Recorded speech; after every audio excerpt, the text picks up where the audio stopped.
দেখেন আমাদের দোপাড়া দোপাড়া থেকে এই নৌকা নিয়ে আসছে নাটোর নাজিরপুর এলাকায়। এখানে নৌকা দৌড় হচ্ছে, ঠিক 18টি নৌকা এরকম আছে।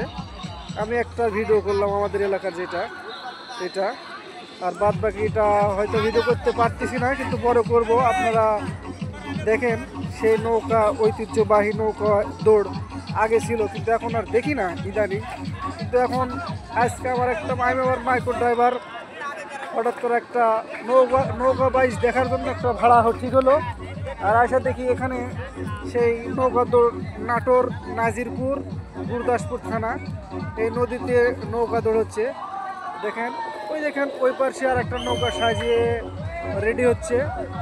আর এটা আমাদের চকগড়ি বাজার পরে যে দোপাড়া, এই দোপাড়া গ্রামের লোকজন এই নৌকা নিয়ে গতকাল এখানে এসেছে।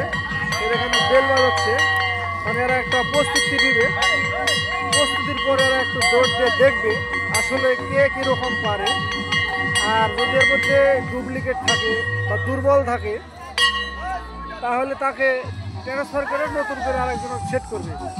এখনও তো শুরু হয়নি, এরা ট্রায়াল করবে। আর যেমন ফুটবল ক্রিকেট ম্যাচ যদি শুরু হয়, এরা ট্রায়াল করে দেখে, এরকম ট্রায়াল করবে, সেই প্রস্তুতি হচ্ছে। দেখেন চারিদিকে কত মানুষ আর মানুষ। আপনারা সবাই কমেন্টে বলবেন আসলে কীরকম লাগলো এই নৌকা বাইচ বা নৌকা দৌড় খেলা। আমি আরও দেখাবো, কিন্তু এখন সবগুলো দেখাতে পারতেছি না। ওই দেখেন অনেক দূরে দেখা যাচ্ছে আর একটা লাল রঙের পোশাক পরে এরা রেডি হচ্ছে। আমি একটু টেনে দেখানোর চেষ্টা করি, দেখলে হয়তো বুঝতে পারবেন। এই দেখেন এটা হলো লাল রঙের, এটা হলো লাল রঙের, আর এটা হলো আপনার সবুজ না কী রঙ বলে এটা। আর আমাদের যেটা এলাকার থেকে আসছে এটা হলো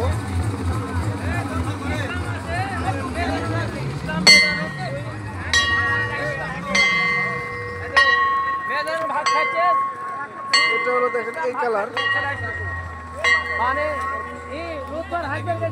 এগুলো লোক কিন্তু আমাদের এলাকার এই চকগড়ি বাজার পরে যে দোপাড়া আছে, সেই দোপাড়া এলাকার নৌকা কত সুন্দর করে সাজিয়েছে। আমি এখানে এই ভিডিওটা শেষ করলাম, পরবর্তীতে আবার দেখানোর চেষ্টা করবো।